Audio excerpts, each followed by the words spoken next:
अक्सर मेरी वीडियोस पे ये कमेंट्स भी होते हैं कि इवन मुझे अपने कुछ दोस्त भी होते हैं वहाँ पे कह रहे होते हैं आप वापस आ जाओ और यहाँ पे जो है ना तुम यहाँ पे रह के वापस पाकिस्तान में आके जो है तुम यहाँ पे पढ़ाओ। और कमेंट्स में आते हैं कि तुम लोग बड़े सेल्फिश हो, बाहर तुम लोगों ने डिग्रियां ली हैं तो अब सर्व करने अपने मुल्क नहीं आते। और इवन यहाँ तक कि जब भी घर बात होती है पेरेंट्स स्पेशली माँ का यही होता है कि भाई तुम छोड़ के आ जाओ। और एक तरफ मैं अब ऐसे शख्स की कहानी है जो छोड़ के गया, जिसने मेरी तरह ही जिसको स्कॉलरशिप्स मिली और कितना मैं उससे इसलिए रिलेट कर पाता हूँ कि कितना मुश्किल होता है स्कॉलरशिप्स लेना और फिर अब वहाँ जाके ऐसे मुल्कों में फिर उनकी लैंग्वेज भी सीखना और फिर अपना मतलब अपनी पीएचडी मुकम्मल करना।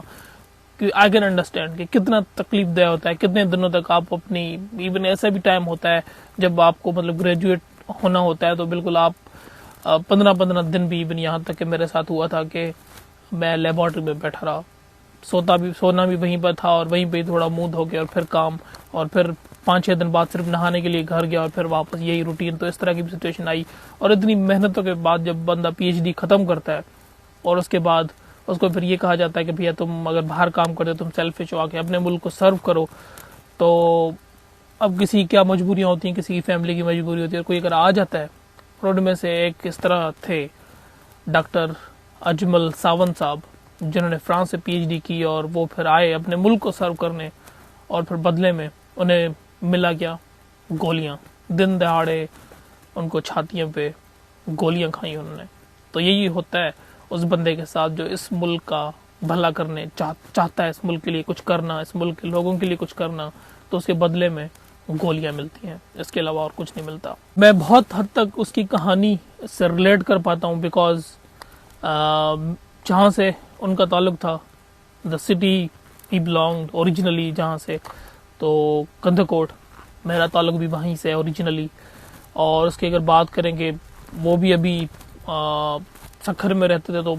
I am also living in Sukkur right now. तो काफ़ी हद तक मैं सारी कहानी मुझे लगता है ऐसे ही शायद अपना ही मेरा ही कुछ ऐसे ही होगा। अब जैसे फैमिली को समझाते शायद मैं किसी दिन गिव अप कर जाऊं कि वो कहते हैं आ जाओ आ जाओ आ जाओ। बंदा आता है उसको सिला क्या मिलता है वो आपके सामने है, वो आप देख सकते हो खुद ही। गोलियां मिलती हैं, कोई सेफ्टी नहीं, कोई सिक्योरिटी नहीं, कोई इंसाफ नहीं, कोई कानून नहीं। जंगल का एक राज है, जैसे जंगल का कानून होता था ना कि जब जो ताकतवर जानवर है वो दूसरे को मार देगा, तो वही कानून चल रहा है यहाँ पे। पढ़े लिखे लोगों की कोई यहाँ पे गुंजाइश नहीं है, कोई यहाँ पे जो है उनकी औकात नहीं है, कोई इज्जत नहीं है, उनको गोलियां मिलती हैं और जिनको गोलियां मिलनी चाहिए वो यहाँ पे बादशाह बन के रहते हैं। ये मुल्क है सिर्फ वर्दी वाले गुंडों के लिए, ठीक है, और जो बगैर वर्दी वाले गुंडे हैं, मतलब आपको गुंडा होना लाजमी है, या वर्दी में तो सभी गुंडे हैं मोस्ट ऑफ द केस, और बगैर वर्दी में जिनको वर्दी वालों के पीछे से सपोर्ट है एक गुंडे वो हैं। तो ये मुल्क उनके लिए। बाकी मेरे जैसा शरीफ बंदा या आपके जैसा शरीफ बंदा जो एक सुकून की जिंदगी जीना चाहता है, अपनी लाइफ गुजारना चाहता है, कुछ करना चाहता है अपने मुल्क के लिए, अपने बच्चों के लिए, उसके लिए मुल्क हरगिज नहीं है। अब इससे कोई जाहिलाना चीज नहीं है। जैसे मेरी अब कास्ट है ना, मैं गोलो हूँ, ठीक है, गोलो मेरा फैमिली नेम है। अब पूरे पाकिस्तान में कहीं पर भी कोई और गोलो कुछ करता है और आपस में ये फिर क्लैश शुरू हो जाता है, गोलो तो गोलो, दुनिया में कोई भी गोलो बैठा है, कहीं पे भी बैठा है, उसको मार दो, हमारा बदला हो जाएगा। अब जहां पे चलो पहले तो बुनियादी है कि शुरुआत जो मसले की हुई थी कारोकारी, तो 99% क्योंकि ये केसेस तो मैंने बिल्कुल अपनी आंखों से देखे हैं, 99% कारोकारी के केसेस झूठे केसेस होते हैं जिसमें कोई सच्चाई नहीं होती, पहली चीज। दूसरी चीज ये है कि चलो कारोकारी का मामला है तो उसका कोई इंसाफ, कोई तरीका, कोई किसी को मार देता है। जिस तरह का भी केसेस था वो आपस में जाहिल आपस में लड़ रहे थे, उनका तो काम ही लड़ना है, जानवर का काम है लड़ना, ठीक है। अब एक ऐसे बंदा जिसका कोई ताल्लुक ही नहीं है उस झगड़े से, जिसका कोई ताल्लुक नहीं है दोनों चीजों से, आप उसको मार चीज है। अब मैं खुद मेरे गांव में ये चल रहा है कि पिछले 6 सालों से एक जमीन के एक इशू पे झगड़ा चल रहा है, ठीक है, जिससे मेरा कोई वास्ता नहीं। और यहाँ तक जब वो झगड़ा 6 साल पहले हुआ था तो ये थर्ड पार्टी का बंदा था, तो उसने मुझे बताया कि they are planning to fight with me, कि AR गोलो से हम लड़ेंगे। क्यों?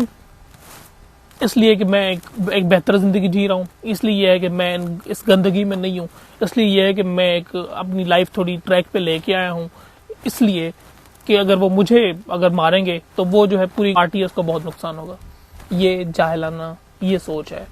कि जो उनका बंदा है, अब ये उनको यहाँ पे उनका दिमाग काम कर रहा है कि उससे उनका नुकसान ज्यादा होगा, लेकिन वो ये नहीं सोच रहे कि इससे पूरी कौम का कितना नुकसान है, पूरे मुल्क का कितना नुकसान है। और दूसरी यहाँ पे बर्बादी की दूसरी जो बड़ी वजह है वो है यहाँ का सरदारी निज़ाम, क्योंकि सरदार लोग चाहते ही नहीं कि ये यहाँ के लोग पढ़ें। अगर ये पढ़ गया तो ये उसकी बात नहीं मानेंगे। और पीपल्स पार्टी सरदारों को सपोर्ट करती है, वो उनका जो मेजॉरिटी जो सरदार हैं, जो भी बड़े बड़े कबीले हैं, वो पीपल्स पार्टी के होते हैं, ठीक है। उसकी वजह यह है कि पीपल्स पार्टी को पता है ये लोग जाहिल हैं, सरदारों को पता है ये लोग जाहिल हैं, और सरदारों को पता है हमें, पीपल्स पार्टी को पता है हमें जस्ट वो सरदार चाहिए, सरदार को हम पैसे देंगे, सरदार को अपनी सीट देंगे, सरदार पूरी की पूरी इस कौम को हमारे साथ ले आएगा, कोई इशू नहीं है। तो अगर अवाम में शऊर आ गई तो फिर अवाम एक सरदार के उसमें नहीं आएगी कहने में, अवाम अपनी सोच रखेगी जो अलग हो सकती है, जो हो सकता है सरदार की बात ना मानेगी, हम इसको वोट नहीं देंगे, हम किसी और को वोट देंगे। वजह है कि इन लोगों की सबके फायदे में है, पीपल्स पार्टी के भी फायदे में होता है, इन सरदारों के फायदे में होता है कि ये अवाम जाहिल ही रहे और ये उनको जाहिल ही रखना चाहती है,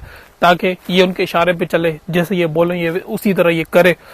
और बदले में वो उनकी अपनी सीट, जो भी एमएनए की सीट होती है वो अपनी रहती है। पीपल्स पार्टी का अपना फायदा है, भाई एक सरदार से बात करनी है, पूरी कौम से कौन जो है मथामारी करे, फिर उनको कुछ देना भी नहीं होता। पीपल्स पार्टी ये होता है भैया कि सरदार तो हमारे पास है ना, उसको हम दे रहे हैं, उसको अपनी सीट दे रहे हैं, फिर आवाम ने तो कुछ मांगने नहीं है, आवाम तो बस यही कि भाई जो सरदार बोलेगी वोट तो अपना ही है, तो फिर किसी को क्या फर्क पड़ता है, कोई आता है, कोई मरता है, कोई जीता है,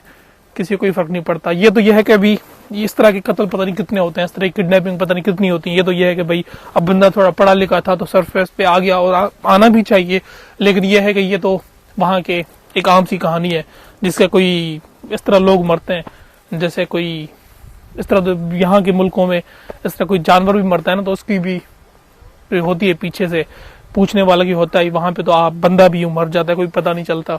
और कोई जिक्र नहीं होता उसके बाद के ये भी कोई चीज थी। यहाँ पे यकीन करो जापान में बंदा मारना तो दूर की बात है, दो साइकिलें आपस में टकराई थी, हमने अपनी आंखों से देखा कि वहां पे पुलिस आ पहुंची थी सिर्फ साइकिल के आपस में, दो साइकिलों के टकराने से, कि भाई किसकी गलती थी कि दोबारा मत करना, वार्निंग उनको दे दें। मतलब यहाँ पे है कि इवन आप गाड़ी वाड़ी ठोक देते हो, कोई गाली नहीं कोई नहीं, उसी वक्त पुलिस आ जाती है और आपका मसला हल करती, कैमरे देखती है, बात खत्म। लेकिन वहां पे बंदा मर जाता है, कोई पुलिस नहीं आती, कोई कानून नहीं है, कोई इंसाफ नहीं है, जुल्म का राज है।